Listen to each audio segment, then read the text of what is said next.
tantos moles de esta sustancia. Determine las fórmulas empírica y molecular del ácido caproico y la ecuación de combustión. Bien, para determinar qué cantidad hay de carbono, hidrógeno y oxígeno, lo que hacíamos era, por ejemplo, para el caso del carbono, calcular por cada mol de carbono, que pesa 44 gramos, cuántos gramos, perdón, cada mol de dióxido de carbono, que pesa 44 gramos, cuántos gramos de carbono hay. Y lo vamos a multiplicar por la cantidad de dióxido de carbono que dice que se forma. De esta manera determinamos la cantidad de carbono. Para determinar la cantidad de hidrógeno, hacemos lo mismo. Por cada mol de agua, que pesa 18 gramos, ¿cuántos gramos de hidrógeno tenemos? Y nosotros vemos que por cada mol de agua hay 2 hidrógenos, entonces son 2 gramos. Lo afectamos por la masa de agua que se obtiene y determinamos la masa de hidrógeno. Hasta acá me siguen, ¿no? Quiero creer. Luego, para determinar la cantidad de oxígeno, restamos de la masa total del compuesto, que era 0,225 gramos, la suma de las masas de carbono e hidrógeno. Es decir, que la masa de oxígeno la sacamos por diferencia. ¿Debido a qué?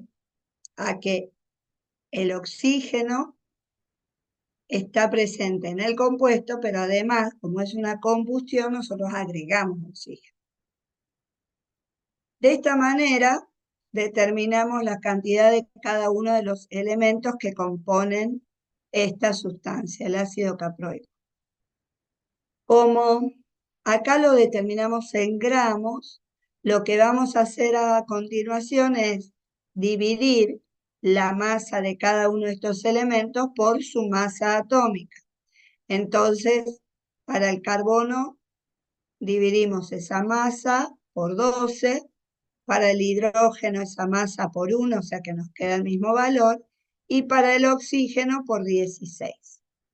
De esta manera nos quedan números que no son enteros, por eso es que luego dividimos por el más chico de esto, que es la masa que nos había dado de hidrógeno, de oxígeno.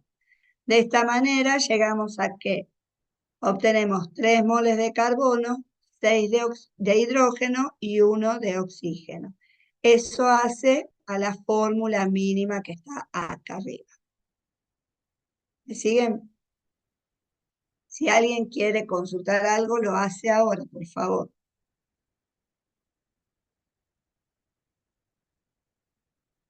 Bueno, si no dicen nada, yo sí.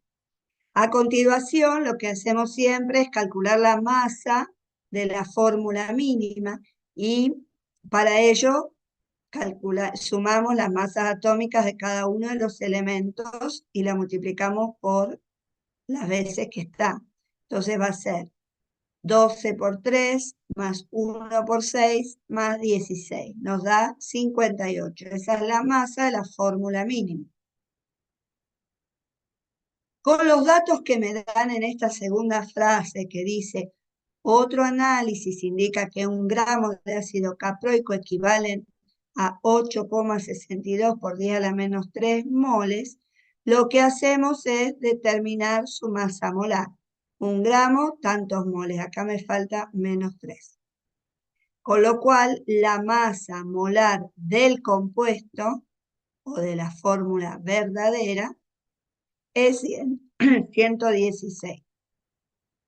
Relacionamos esta masa con la masa de la fórmula mínima y nos da 2, con lo cual la fórmula molecular del compuesto va a ser la fórmula mínima por 2. Entonces nos queda carbono 6, hidrógeno 12, oxígeno 2. Esto, de verdad, no puedo creer que no lo hayan podido hacer. Hicieron varios ejercicios durante la cursada de esto. Luego nos pedía la ecuación igualada, la ecuación de combustión. Es la fórmula molecular más oxígeno que nos da 6 de dióxido de carbono, porque hay 6 carbonos, Como hay 12 hidrógenos, nos da 6 de agua. Y luego contamos los oxígenos. Acá tenemos 6 por 2, 12, más 6 por 1, 6. En total, del lado de productos, hay 18 oxígenos. Acá teníamos 2, con lo cual tenemos que sumarle 16. Por eso multiplicamos por 8. La mayoría no hizo bien la ecuación o la omitió. El segundo inciso decía que calcule la composición del ácido caproico. Y bueno, teniendo en cuenta la fórmula, ¿se ve bien o lo agrando un poquito? Si es que puedo.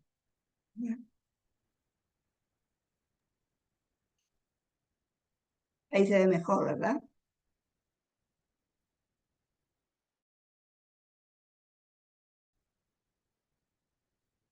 Bueno, para sacarla el porcentaje es la masa de cada elemento sobre la masa molar multiplicada por 100. Entonces, en el caso del carbono es 6 por la masa atómica del carbono, que es 12, dividido 116 por 100. Bien. Hacemos lo mismo para el hidrógeno y para el oxígeno, o el oxígeno lo podemos sacar por diferencia. Esto, aunque parezca una obviedad, muchos no pudieron calcular la composición centesimal. La composición centesimal es el porcentaje. Algunos lo dejaban expresado como, para el caso del carbono, 0,621, para el hidrógeno 0,103, y por lo tanto no consideramos nada, pues estaba mal. El último inciso decía, determine la densidad del ácido caproico vaporizado a 65 Celsius y 740 torr. Bueno, acá nos está pidiendo la densidad, que la podemos sacar a partir de la ecuación general de los gases, donde P por B es igual a N por R por T. Esperen que voy a ver si le puedo escribir. Bueno, P por B es igual a N por R por T, y de ahí despeja. A ver si me sale. La ecuación general de los gases ideales, ¿no?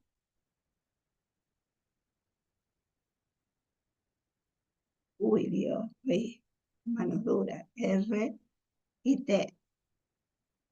Después ponen que en vez de N ponen masa sobre masa molar,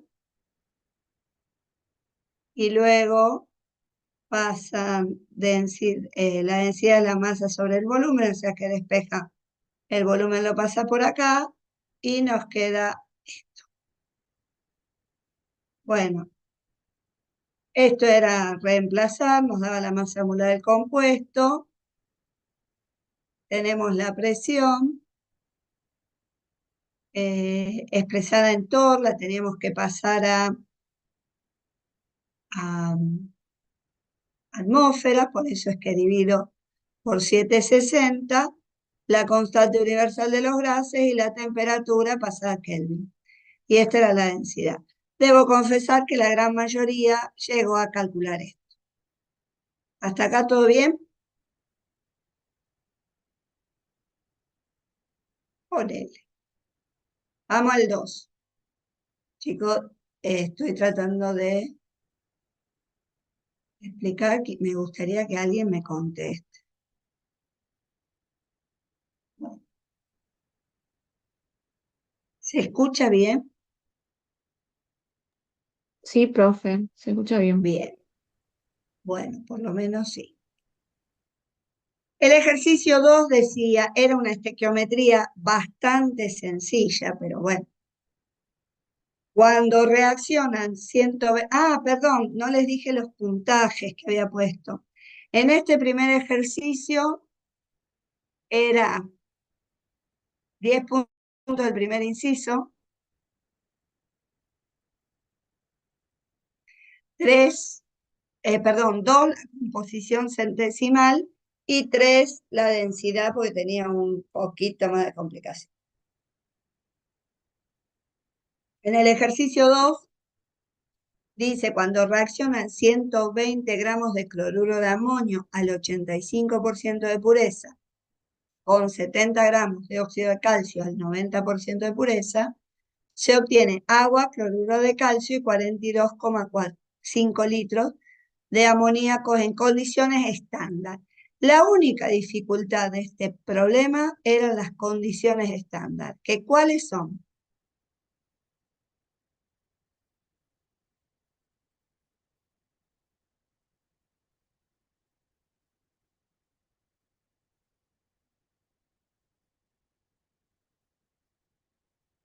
(25°C). Bien.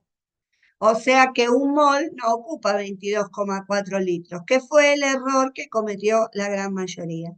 Acá, para decirle algo bueno, la mayoría de todos los alumnos de todas las comisiones escribieron bien la ecuación. Y acá voy a aclarar otra cosa. A la ecuación le puse 3 puntos, ¿sí? Si ustedes no hacían bien la ecuación, yo ni miraba el resto del problema, ¿está? Si acá le faltaba el 2 del coeficiente al cloruro de amonio o el 2 al amoníaco, un error bastante común que pusieron los que no hicieron bien la ecuación es que al óxido de calcio le clavaron un 2 acá en el oxígeno. Eso estaba mal.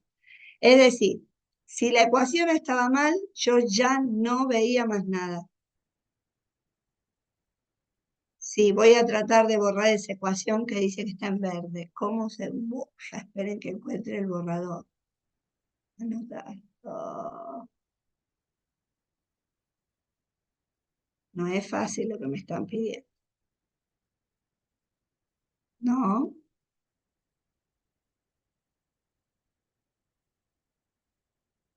no,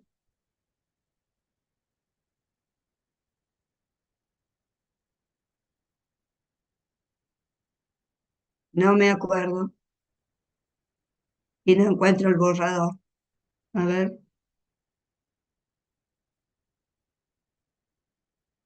más. ¿No? ¿Alguien que me pueda recordar dónde estaba el borrador?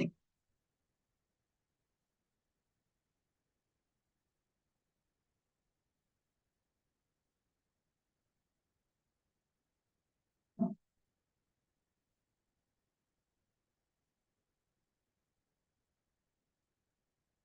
control Z. Bueno, allá vamos a ver.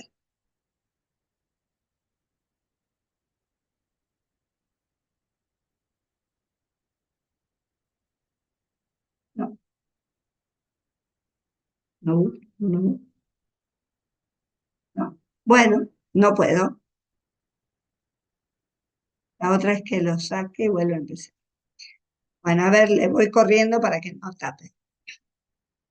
Bien, una vez que teníamos escrita la ecuación, teníamos que calcular cuál de los dos reactivos era el limitante. ¿Se acuerdan que cada vez que, o todos los profesores, cuando les explicamos geometría, les decíamos que si nos dan los datos de ambos reactivos, es muy probable que tengamos que calcular cuál es el limitante.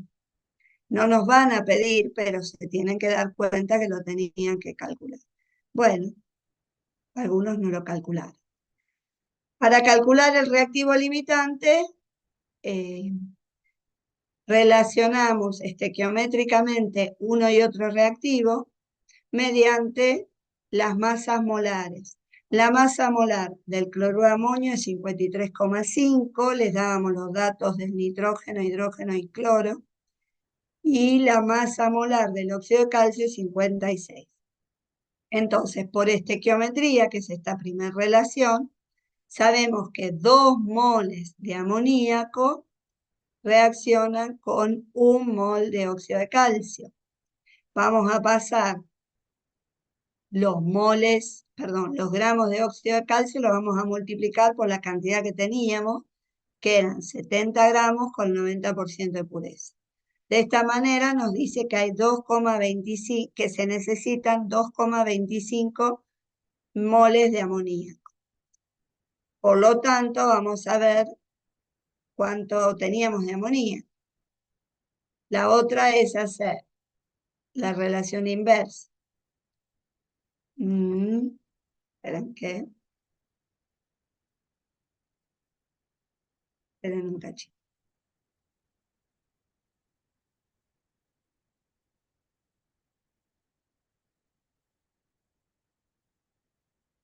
Bien.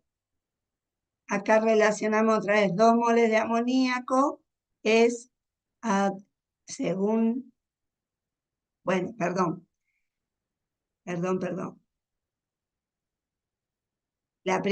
Tendría que haber hecho primero esta relación de acá abajo. No, me confundí, perdón. Para saber cuál es el reactivo limitante, podemos relacionar ambos reactivos o, como hice en este caso, relacionar cada reactivo con la cantidad de amoníaco que se formaría. En la primera cuenta relaciono la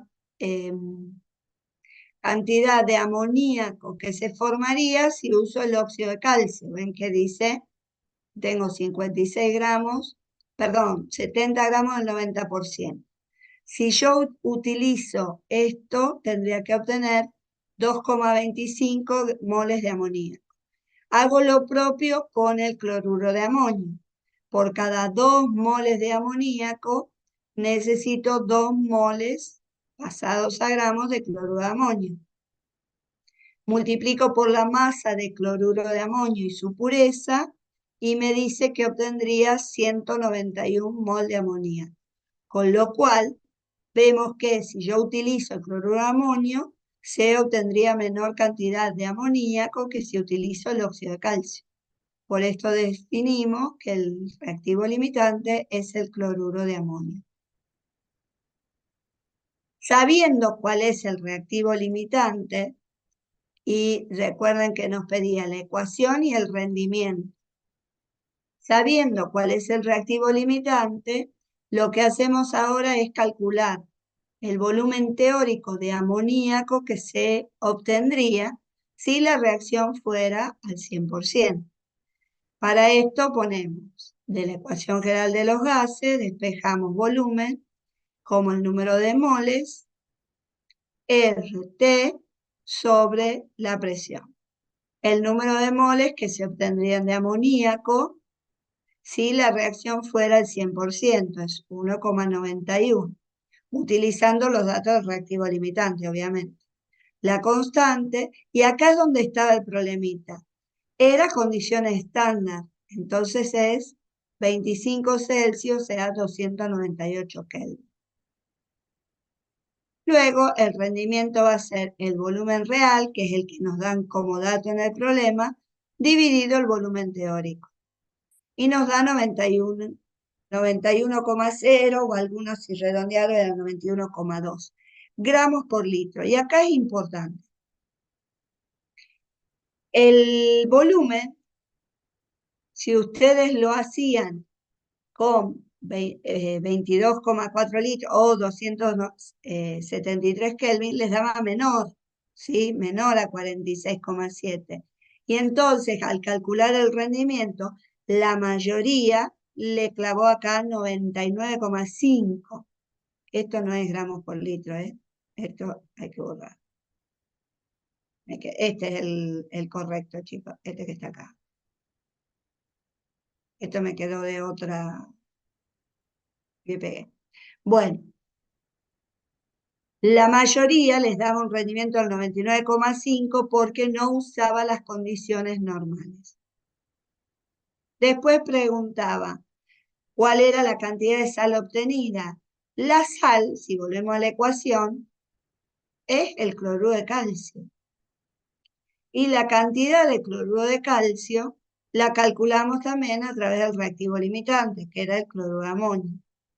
Entonces, por cada 2 moles de cloruro de amonio que pesan 53,5 gramos, se obtiene 1 mol de unidad de fórmula de cloruro de amonio. Lo vamos a multiplicar por la masa de cloruro de amonio que tenemos y su pureza, y además por el rendimiento. Si ustedes no multiplicaban por el rendimiento, que fue la gran mayoría, acá les daba 5,74 por 10 a la 23, en vez de 5,22 o 5,24 según el redondeo. ¿Está? Finalmente, dice, toda la sal obtenida se disuelve en agua suficiente para formar 2 litros de solución, calcule la normalidad. El cloruro de calcio es una sal que tiene 2 cargas positivas, por formarse el ion calcio, y 2 cloruros, o sea, 2 cargas negativas. Quiere decir que por cada mol hay 2 equivalentes de cloruro de calcio. Entonces, volvemos. En el inciso anterior calculábamos las unidades de fórmula. Te dice que todas esas unidades de fórmulas están en 2 litros de solución y luego afectamos por este factor que es por cada mol de unidad de fórmula, es decir, un número de Avogadro de unidades de fórmulas de cloruro de calcio, hay 2 equivalentes y de ahí calculamos la normalidad. ¿Hasta acá? ¿Bien? ¿Alguno? Sí, profe. Bien. A ver si Profe, ustedes quieren que yo borre esto, control Z, control Z, control Z, no la borro, chicos. profe, ¿puede repetir la equivalencia? El equivalente de... En el caso del cloruro de calcio, que es una sal, ¿sí? Por cada mol de cloruro. ¿Se acuerdan que para calcular los equivalentes, cuando era un ácido dividíamos la masa molar, para calcular el peso equivalente, la masa molar por 2, perdón, por la cantidad de hidrógenos que tenía el ácido. En el caso de un hidróxido, por la cantidad de oxidrilos que tenía ese hidróxido. Y en el caso de una sal, dividimos o lo afectamos por las cargas que tiene, positiva o negativa. El cloruro de calcio tiene 2 cargas, positivas y 2 negativas. Entonces, por cada mol, que es un número de Avogadro, hay 2 equivalentes. El error más común acá fue poner por 3. ¿Vamos? Sí, Sorpresivamente, el ejercicio 3, la gran mayoría lo hizo bien. Decía, complete la tabla de abajo, esta, con la información requerida y ubique los elementos.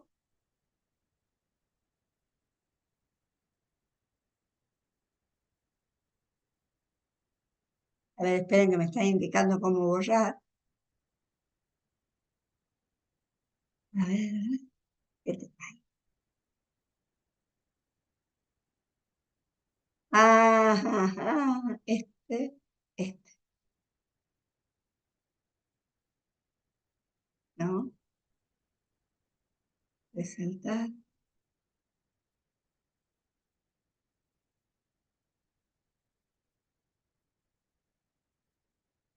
Ay, esperen, que parece que ahora puedo.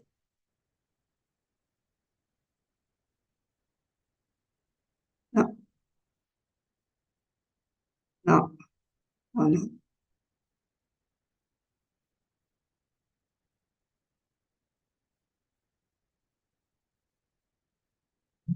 Y ahora taché algo que no quería tachar. Ay, por Dios, soy de madera. Bueno, después lo veo.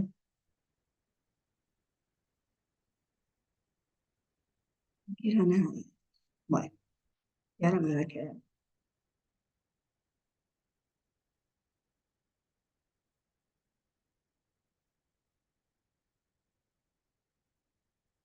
Bueno, acá decía que completen la tabla utilizando las letras especificadas. Y nos daban como dato. Para la especie A nos decían el Z y por lo tanto tenían que escribir la configuración. Y después decía, para electrón diferenciador, teníamos que escribir los números cuánticos del electrón diferenciador.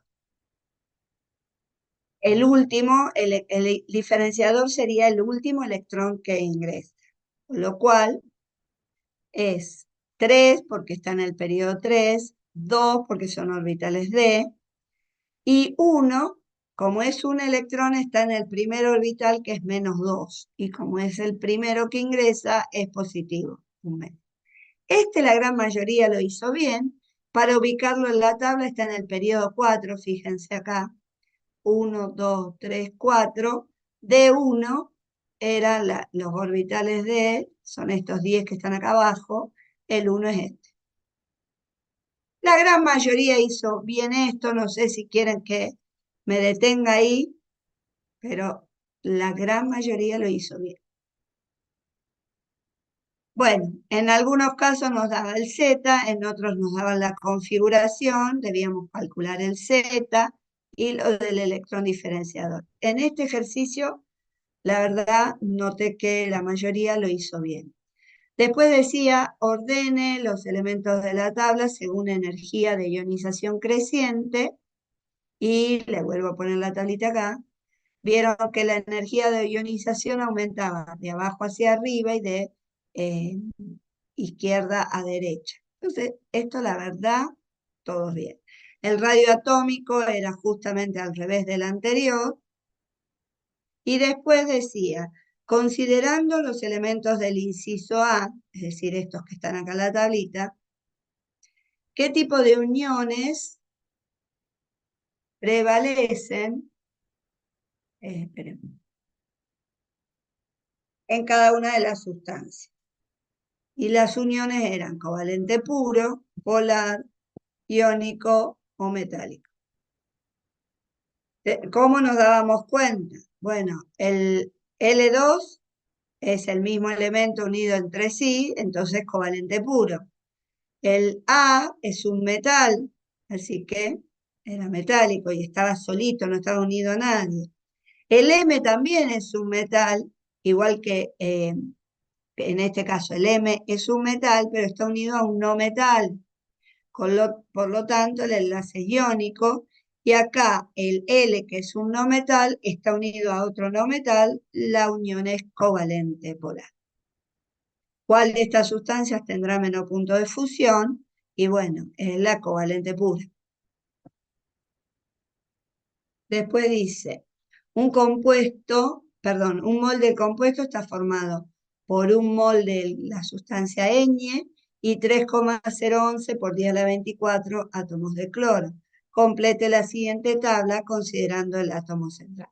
Bueno, con esta relación de un mol por todos estos átomos, vamos a pasar los átomos a moles afectándolo por el número de Avogadro, con lo cual nos da que la fórmula, y esto la mayoría lo hizo bien, la fórmula es bueno, ñ, que era el átomo central, yo ya lo puse con los elementos que era, y el cloro. Esto, una vez que tenemos la fórmula que es ñ cloro 5, calculábamos los electrones de valencia, que son 40 en total. 5 por el ñ, que sería el fósforo, 7 por cada cloro multiplicado por 5. Y hace la estructura de Lewis. La estructura de Lewis, la mayoría lo hizo bien. Los que no han hecho bien se olvidaron de poner los electrones que le quedan sin compartir a cada cloro, que son 3 pares a cada cloro. Como el átomo central no tiene electrones sin compartir, decimos que la geometría electrónica y la molecular coinciden. La hibridación del átomo central, como hay 5 zonas de alta densidad en CP3D, y después nos decían número y tipo de enlaces. Hay evidentemente 5 enlaces.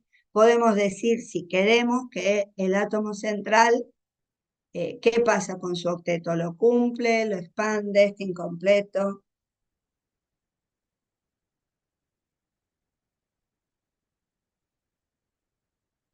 ¿Qué podemos decir respecto al átomo central?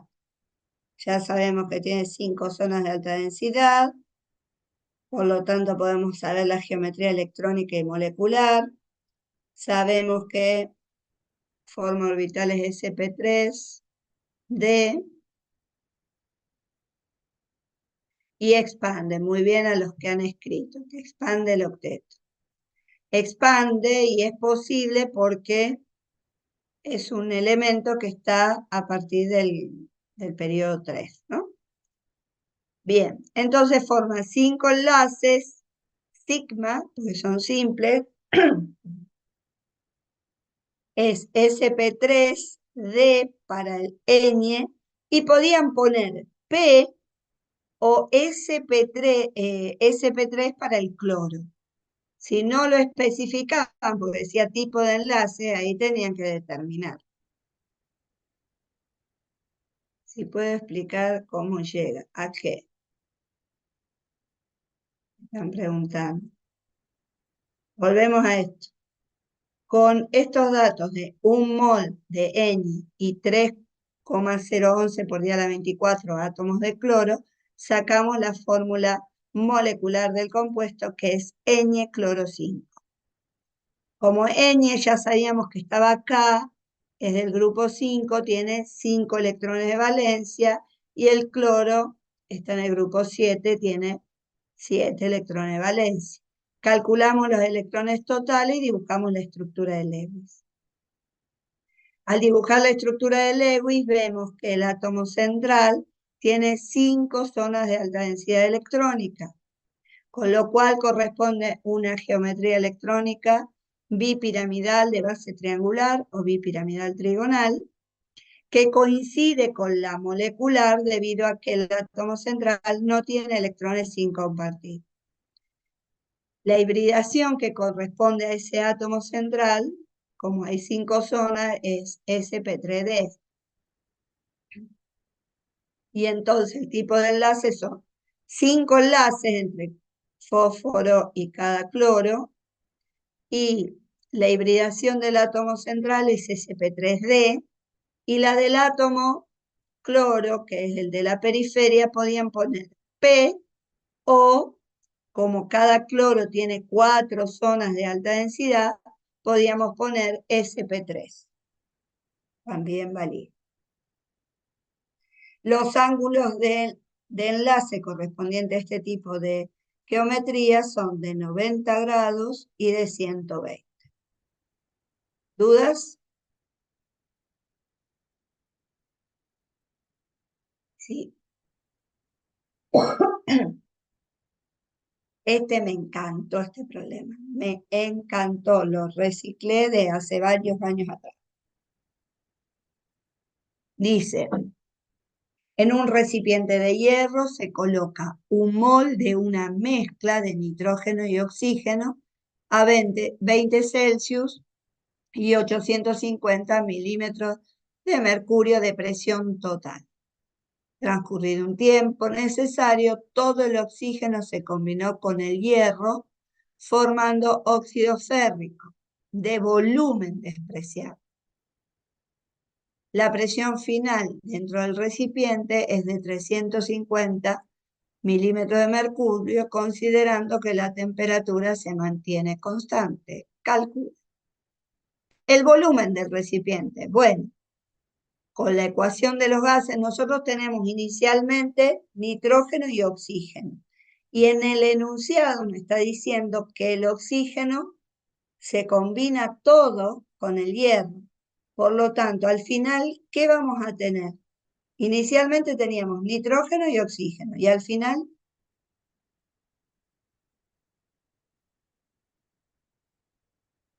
pueden hablar si les parece, ¿no?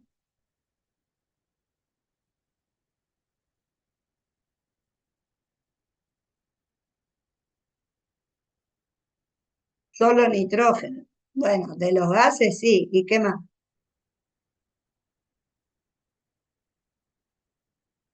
El oxígeno se consume, me queda nitrógeno, pero ¿qué se forma?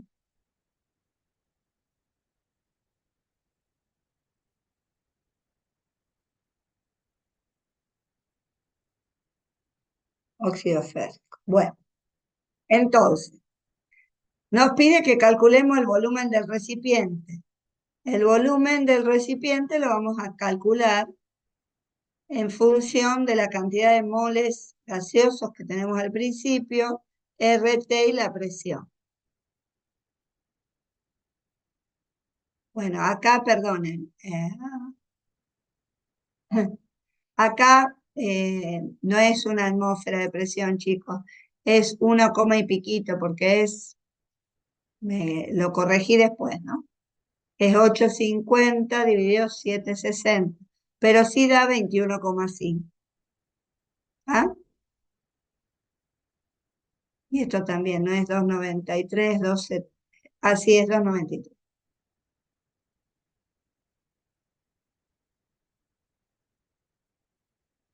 Ojo acá que no es una atmósfera, es 850 dividido 760.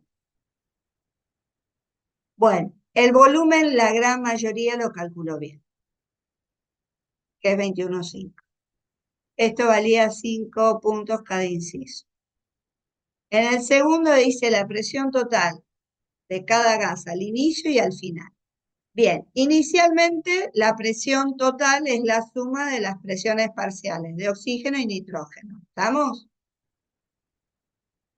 Y acá, por definición de presión parcial, la presión de nitrógeno va a ser la misma al inicio que al final, y es igual a 350 milímetros de mercurio. Acá lo pasé a atmósfera porque ustedes pasaron a atmósfera, no sé para qué, pero bueno. ¿Está? Luego, la presión, sabemos que la presión total inicial es la presión de oxígeno más la presión del nitrógeno. De ahí despejo la presión de oxígeno como la total inicial menos la del nitrógeno inicial. O sea, 850 menos 350, esta es la presión de oxígeno inicial. Y al final, la presión de oxígeno, que no la escribí acá, es 0, porque no tengo oxígeno al final. Entonces acá tenían que poner la presión inicial y final del nitrógeno es la misma, la inicial del oxígeno es 500, la final es 0. Y después pregunta qué masa de óxido se formó. Esto es simple estequiometría. Oxígeno más hierro da óxido férrico. Y de ahí sacamos la relación. Por cada 3 moles de oxígeno se forman 2 moles de óxido férrico. Calculamos su masa molar, que es 160, y multiplicamos por la cantidad de oxígeno que había inicialmente, que esto lo puedo determinar por la ecuación general de los gases, ¿sí? Despejo volumen, despejo N acá, uy, este fue un error, esto es N. N.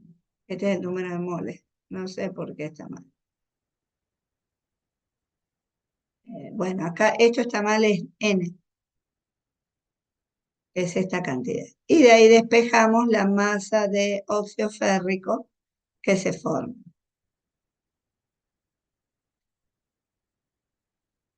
¿Dudas acá?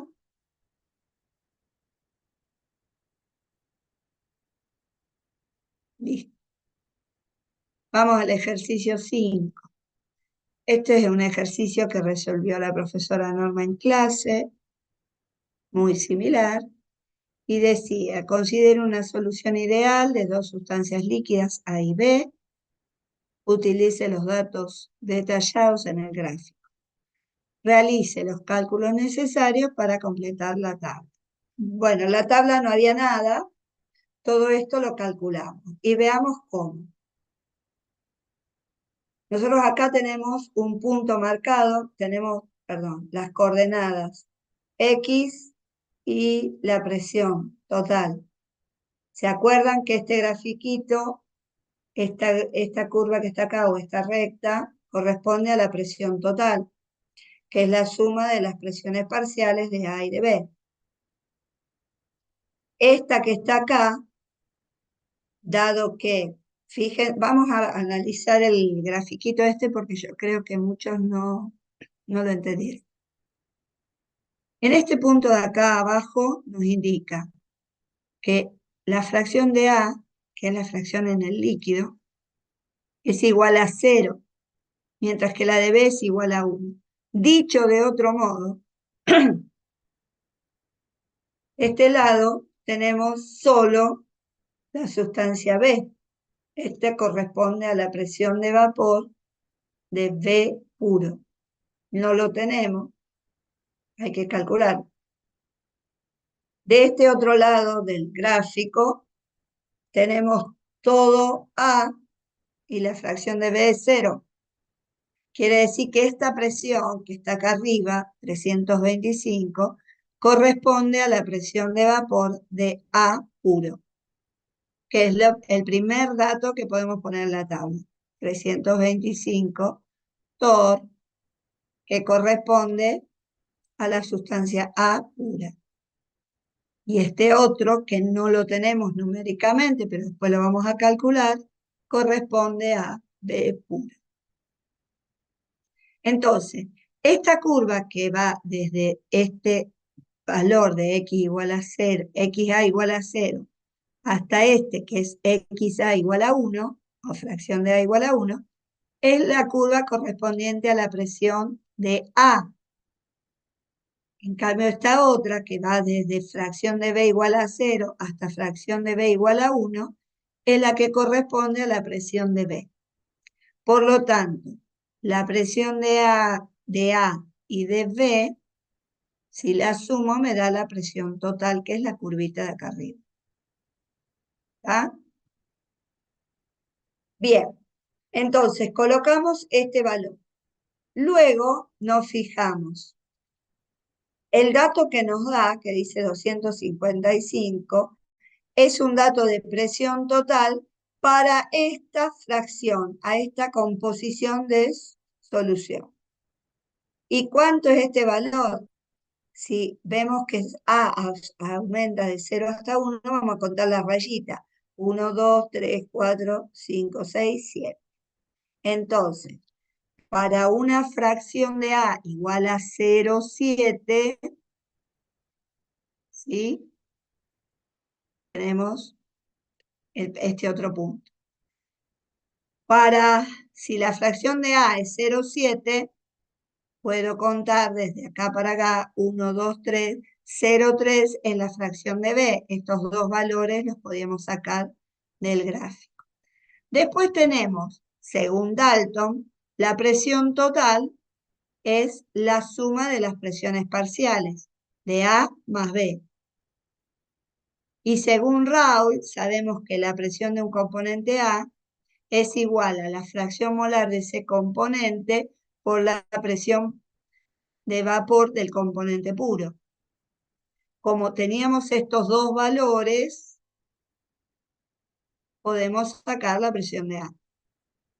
Fíjense, teníamos la fracción de A en la solución y la presión de vapor de A puro. Esta cuentita está acá. Sacamos cuánto vale la presión del componente A en la solución, que es 228 torr. Completamos este valor. Tenemos este y este. Ahora, este también lo sacábamos del gráfico, pero ¿cómo sacamos la presión de vapor del componente B puro y la presión de vapor del componente en la solución? Y bueno, haciendo uso de la ley de Dalton. Si ya sacamos la presión de A, sabemos que según Dalton, la presión total es la presión de A más B. Por lo tanto, despejo la presión de B como la presión total, que era 255, que está acá en el gráfico, menos la presión de A que acaban de calcular, nos da la presión de B, que es este valor que está, y tenemos esto. Teniendo la presión de B en la solución y la fracción de B, puedo sacar, haciendo uso de la ley de Raoult, la presión de vapor del componente B puro. ¿Sí? es esto. La presión de vapor del componente B puro es la presión de B que acaban de calcular sobre la fracción de B en el líquido y nos da 92 tonos. Ya tenemos las tres primeras columnitas completas. ¿Cómo sacamos la composición de A y de B en el vapor? Haciendo uso otra vez de la ley de Dalton. Dalton dice que la presión de vapor de un componente es igual a la fracción de ese componente en la fase vapor por la presión total. Y tenemos estos dos datos, la presión de A y la presión total. Por lo tanto, despejamos la presión de A en la fase vapor. Y hacemos lo propio con el componente B. Este ejercicio lo explicó en detalle Norma, está en todos los libros este tipo de ejemplos, así que lo vuelven a ver. Y finalmente decía cuál de las dos sustancias tiene menor punto de ebullición normal, y era la sustancia A, porque es la que tiene mayor presión de vapor. Bueno, me estoy quedando sin voz. Y todavía tengo que dar otra clase. ¿Dudas?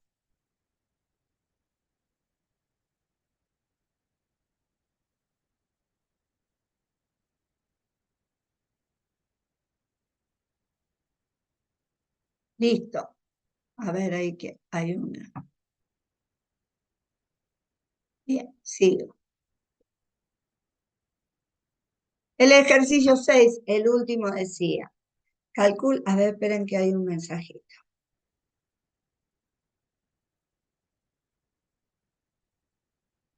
Pregunta un compañero, ¿cómo sabemos cuál es el más volátil? Y teniendo en cuenta la presión de vapor. Preguntaba, ¿cuál de las dos sustancias tiene menor punto de ebullición normal? Es la sustancia A.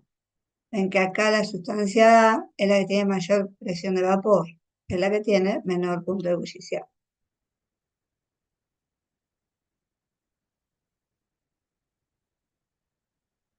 El punto 6A dice, calcule el factor de Van Hoff y el punto de congelación de una solución acuosa de cloruro de magnesio 0,0145 mol, que se disocia en un 75%. Bueno, tenemos que hacer uso de la propiedad coligativa de censo crioscópico, que delta C es la constante crioscópica por la molaridad por el factor de Van Hoff. El factor de Van Hoff lo vamos a sacar teniendo en cuenta el grado de disociación alfa, que es I menos 1 sobre I0 menos 1. I0 vale 3, ¿por qué? Porque el cloruro de magnesio se disocia en tres partículas, una de magnesio y dos cloruros. Entonces, como el I0 vale 3, me dice cuánto es el grado de disociación, despejo el factor de Van Hoff, que es 2,5.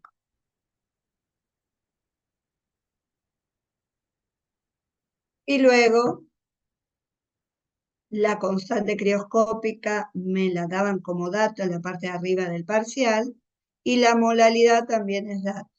Reemplazo cada cosa y calculo.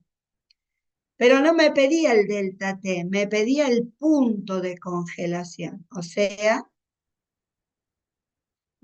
nosotros sabemos que el delta T es la temperatura de congelación normal menos la temperatura de congelación de la solución. De ahí despejamos entonces esa temperatura de congelación, que obviamente es menor que 0, porque la propiedad coligativa se llama descenso de la presión, de la temperatura de congelación. El segundo inciso dice, calcule la presión osmótica de la solución anterior a 20 Celsius, sabiendo que la densidad de la solución es tanto. Bueno, la propiedad coligativa se llama presión osmótica. La presión osmótica se calcula como el factor de Van Hoff o la molaridad por RT. Tenemos la temperatura, la constante y el factor de Van Hoff. Tengo que calcular la molaridad. Para ello parto como dato de la molaridad, que era 0,0145 mol por cada kilo de solvente. Lo que voy a hacer es convertir los moles de soluto en gramos a partir de su fórmula, ¿sí? Sabemos que un mol de cloruro de magnesio pesa 95,3, lo afecto por el número de moles que tenía y me da la masa de ese soluto. La masa de la solución va a ser la masa del soluto más la masa del solvente. Recuerden que nos daban como dato la molaridad. Sacamos la masa de la solución, lo vamos a afectar por la densidad y de este modo saco el volumen de solución y para calcular la molaridad es el número de moles de soluto, que era 0,0145, dividido el volumen que acabamos de calcular. Esta es la molaridad. Molaridad, perdón. Y entonces, reemplazo todo esto aquí y la presión osmótica me da este valor. ¿Dudas? Acá la dificultad estaba en calcular la molaridad, básicamente, que tenían que hacer todas estas cuentitas.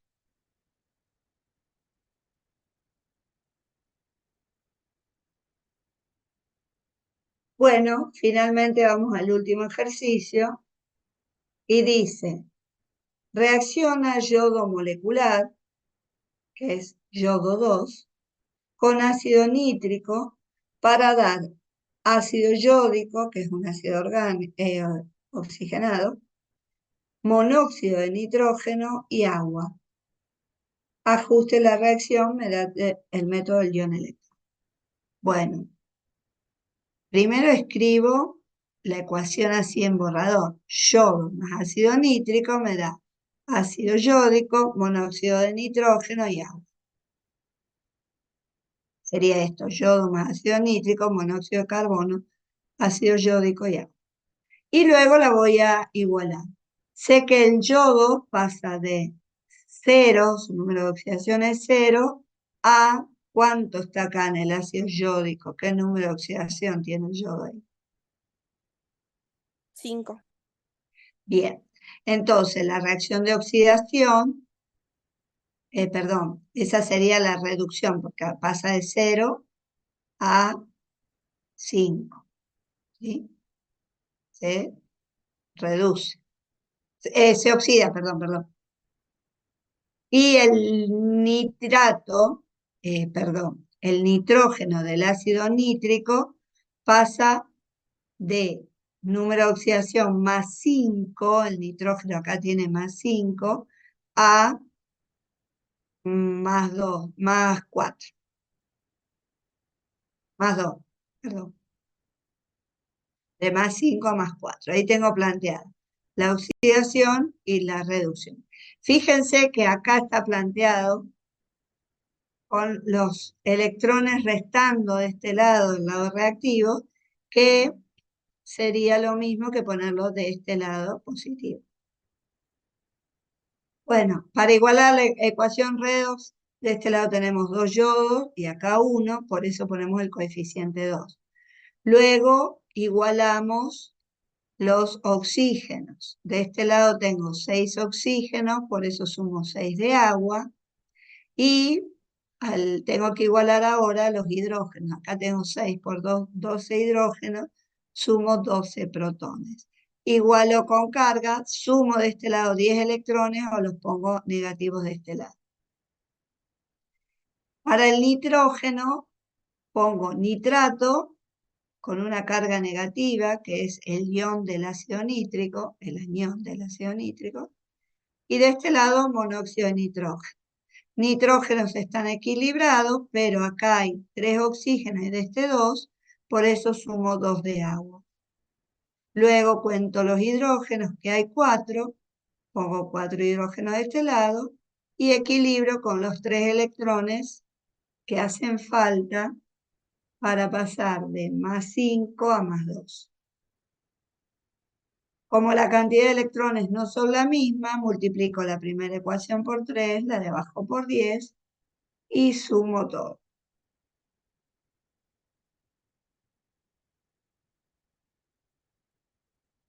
Esperen que estoy viendo mensajes. Bien. Una vez que tenemos la ecuación, nos pregunta, ¿qué volumen de monóxido de nitrógeno, medido en condiciones normales de presión y temperatura, se desprenderá si reaccionan 25 mililitros de ácido nítrico, 3,25 molar, con cantidad suficiente de yodo? De este modo me está indicando que el reactivo limitante es el ácido nítrico. Y entonces, por esta estequiometría, por cada 10 moles de ácido nítrico, se forman 10 moles de monóxido de nitrógeno, o sea que la relación es 1 a 1. Entonces, ¿qué voy a hacer? Voy a multiplicar la cantidad de moles que tengo de ácido nítrico. Para eso hago la molaridad, que es 3,25 por el volumen, y esos son los moles que tengo de ácido nítrico, que son los mismos que los de monóxido de nitrógeno que se van a formar. Estos son los moles de ácido nítrico, que es lo mismo que los de monóxido que se forman por estequiometría. Y luego, con la ecuación general de los gases, o directamente haciendo uso del volumen molar, porque me dice medido en condiciones normales, saco el volumen de monóxido de nitrógeno que se forma. Esto era todo lo que ustedes tenían para hacer. Y ahí no me digas que lo borro a esto, porque todo el tiempo con esto.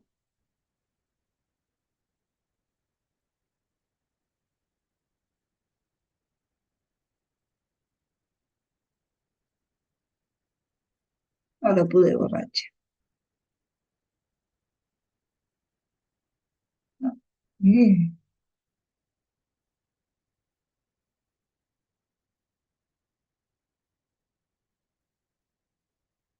Bueno, no sé si tienen alguna otra duda.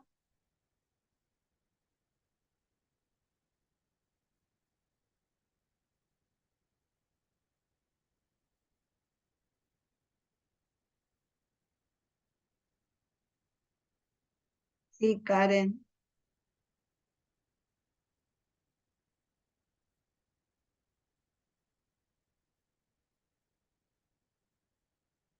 Bueno, respondiendo todas las preguntas.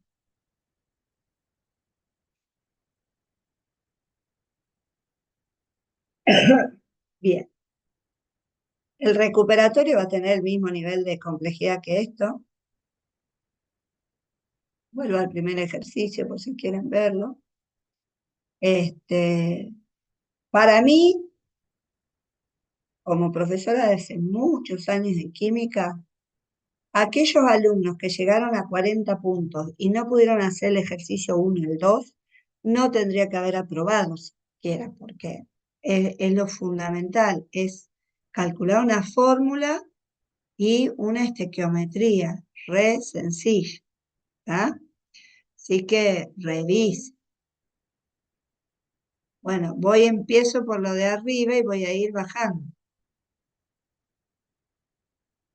Bien, este es el ejercicio 1. Voy pasando.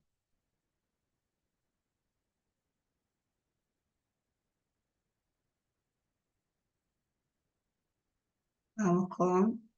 Ah, esperen que le voy a achicar un cachito de modo que entre todo el ejercicio 1. Ahí está el ejercicio 1 completo.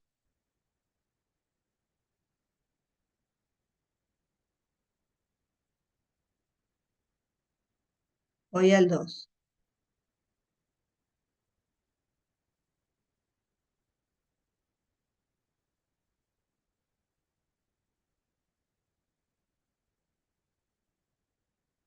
Esto de acá no lo puedo borrar.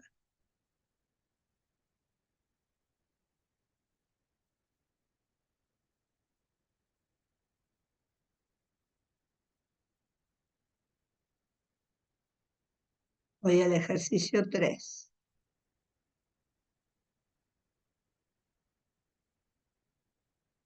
Este sí o sí lo tengo que poner en 2 partes.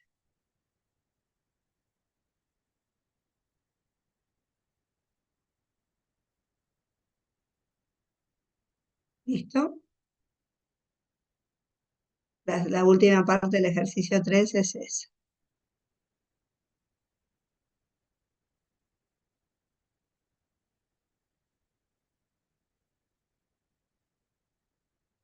Esperen que leo.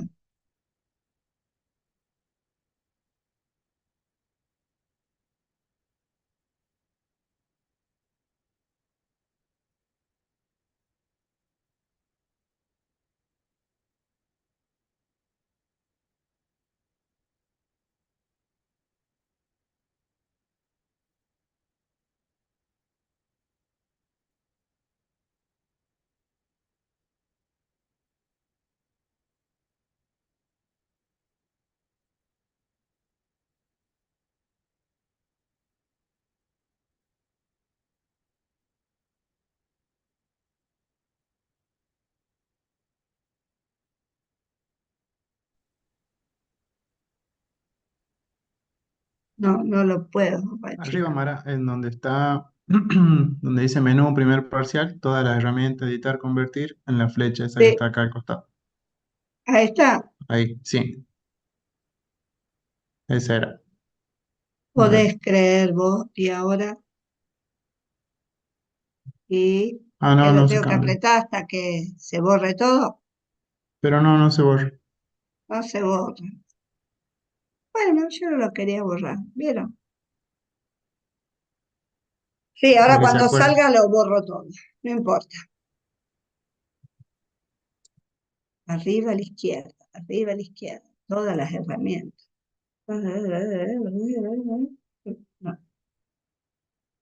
bueno, chicos, ya no escribo más para la próxima.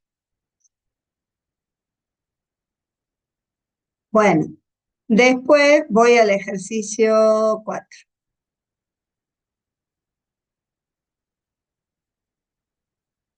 Acá recuerden que era N, esto es N,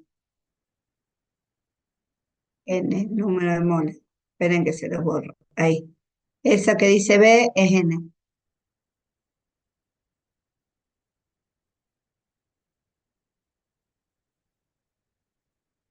Paso otro ejercicio. El 5. Profe, ¿puede subir al 4 un ratito, porfa? Ahí va. Ahí está, listo, gracias. Voy al 5.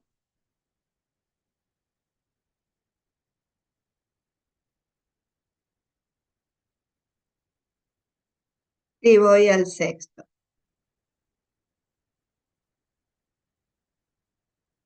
Bueno, el sexto lo voy a poner 6A. Esperen que le agrando un cachito. Le pongo el 6A.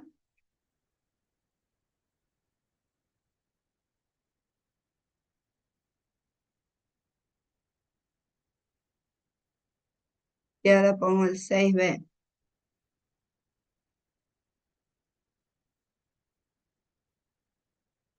Ahí está.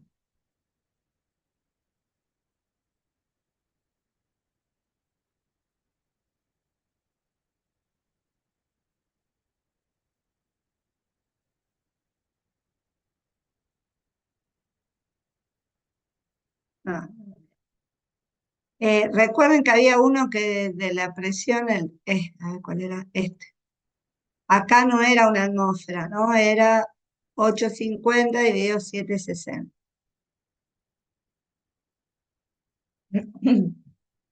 Bueno, espero que les haya resultado. Respecto de, me dicen, puede bajar. ¿Hasta qué ejercicio, Karen? Bueno, vuelvo a bajar. A ver. No, profe, ya está ya. Muchísimas Bueno. gracias.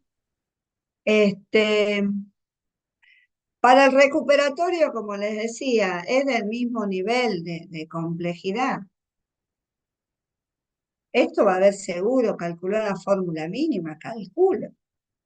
Una estequiometría, esto va a haber algo parecido, calculo. Y siempre más o menos lo mismo, chicos. Acá le dimos los datos del gráfico, ustedes tenían que completar esto. Capaz que le demos al revés, le damos esto y complete el gráfico, qué sé yo. No lo hicimos todavía. Y también puede entrar, ahí dice, profe, todo lo que no entró ahora va a entrar, solubilidad, gráfica, diagrama de fases, redes medio básico. Y lo más probable es que sí, el mismo grado de complejidad, pero si ahora le dimos una red a un medio ácido, es probable que sea un medio ácido. Los libros que utilizamos normalmente, chicos, Witten, Chankel, Brown.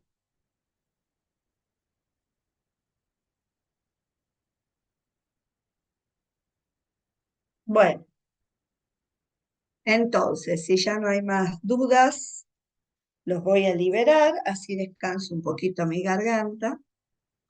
De todos modos, si me quieren hacer preguntas, me preguntan.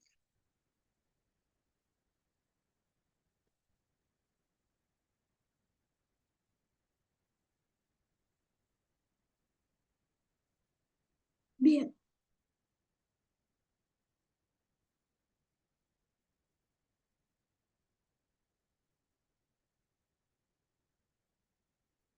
¿Cómo el palo no se levanta? ¿Se va a levantar, pues? Ah, o sea, hoy es puntual.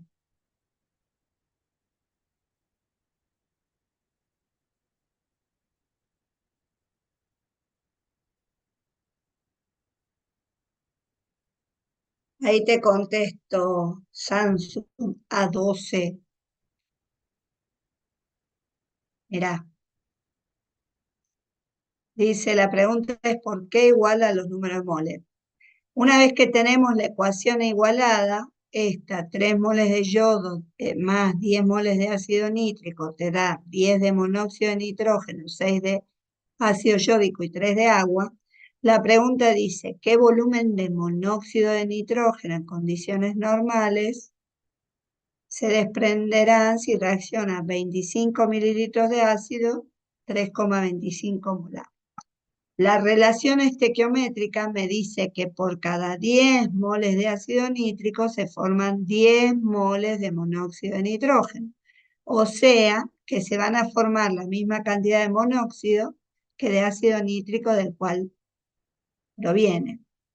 Y la cantidad de ácido nítrico es el volumen, 25 mililitros, por la molaridad.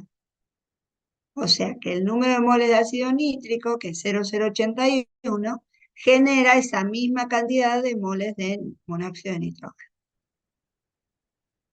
Acá, decir verdad, tendría que ser, bueno, sí, es lo mismo. ¿Vamos?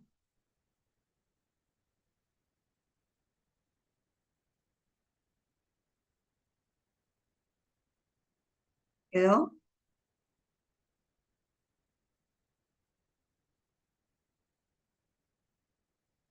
O sea, es 0,081 por 22,4 litros. Que supongo que da eso.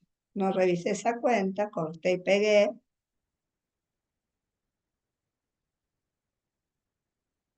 Sí, 1,81. ¿Está? Bueno, dejo de... ¿eh?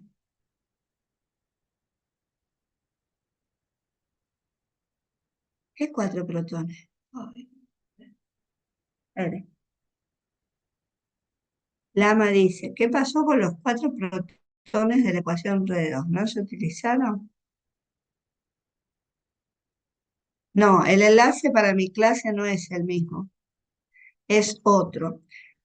Ahí te respondo, Lamas, los 4 protones del herrero. ¿Dónde está? Espérate que los veo. Ah, mirá, ya lo veo. Dice, esta es la iónica, ¿sí? Acá dice 10 nitrato y 4 protones.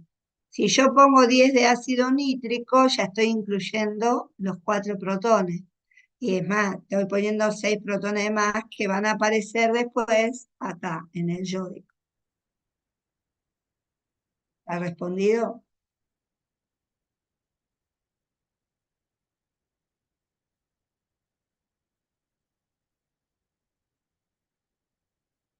Bien.